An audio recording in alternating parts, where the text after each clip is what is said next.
last time people saw you, Wilder fight. Yeah. He said he put you through hell. Is that how you remember it? Not really. I had fun in there. If that's hell, then it's not a very scary place. I had lots of fun and I enjoyed myself to the maximum. What does it feel like being hit by him? He's the hardest puncher on the circuit. Yeah, he's the hardest puncher in the world, but you don't really feel punches when you're in a boxing fight. I think your adrenaline's pumping that much and you're in the moment. You don't feel them until the next day, really. Did you see them? Did you see the one that hit you down? Yeah, you see everything if you focus on your opponent. And I guess you've watched the fight back, watched the key moments back. Yeah. When you watched it back, and in particular that bit in the 12th round, yeah. What do you think? I didn't think anything. It's part of boxing. I've been in boxing my whole life and I've studied boxing even longer. It's a part of the job. That's it. Do you know, before I used to take everything and think, oh, I want this, I want that. I was never happy with what I got. It's human nature, we always want more. Yeah. And no matter what it is, no matter how much you've got of something, then you're always searching for more things. That's the nature of the ego. And now it's like, I don't care if I lose everything. I don't care what happens. Nothing really is ours anyway in life. We only borrow it until we die, and it all goes. Yeah. The only thing we truly own in this life is moments in time. Like, this is a moment in time for me that will never be erased. And no matter what happens, this is always going to be my time. This will be my moment in time because I lived here and I was a part of this. Yeah. You know, everything else, this bag, this watch, these clothes, they will all go. Fuck it. What does it really matter? Yeah. Yeah, your body. Even the body will go. This is a shell. Yeah. But what's inside, hope to God, lives on forever.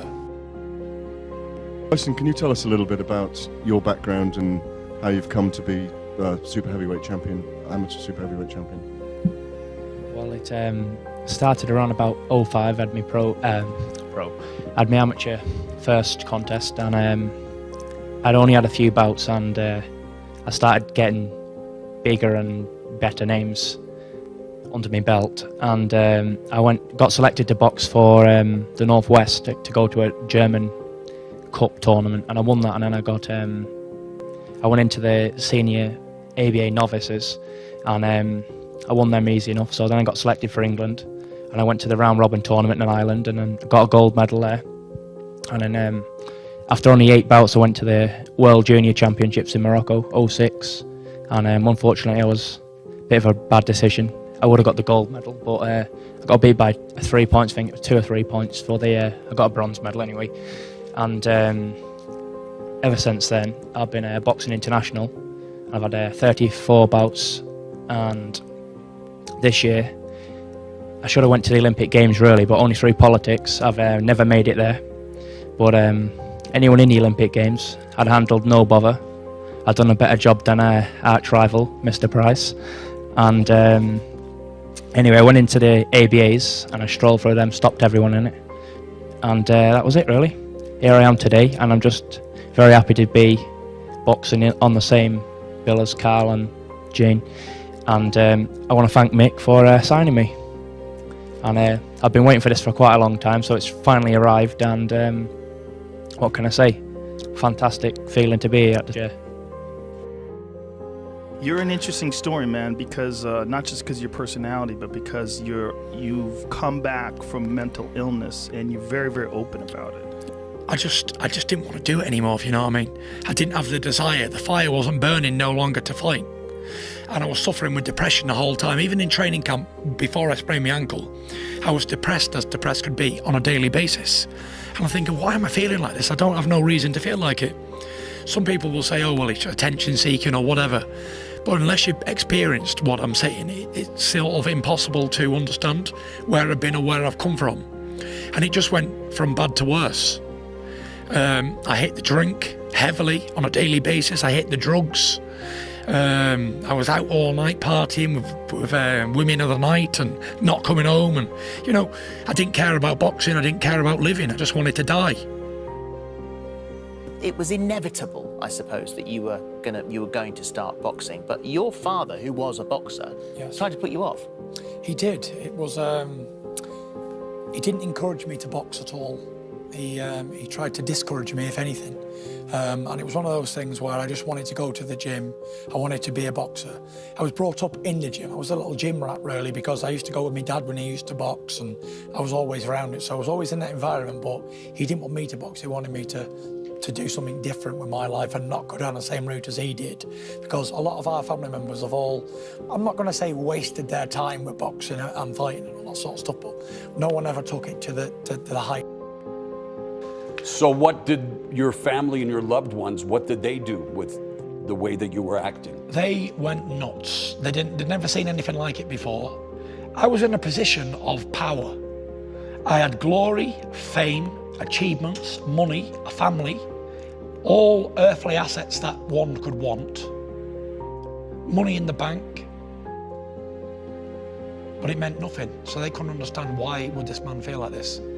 Everybody looking on the outside, oh, Tyson's got everything, he's done everything, he's done what he ever said he wanted to do. He's lived his dream, he's done everything. Why is it he's just an idiot, he's a attention seeker? When I was 14, I was watching Vladimir as a world heavyweight champion on TV, thinking I can beat that guy, I know I can beat that guy, and I will beat that guy.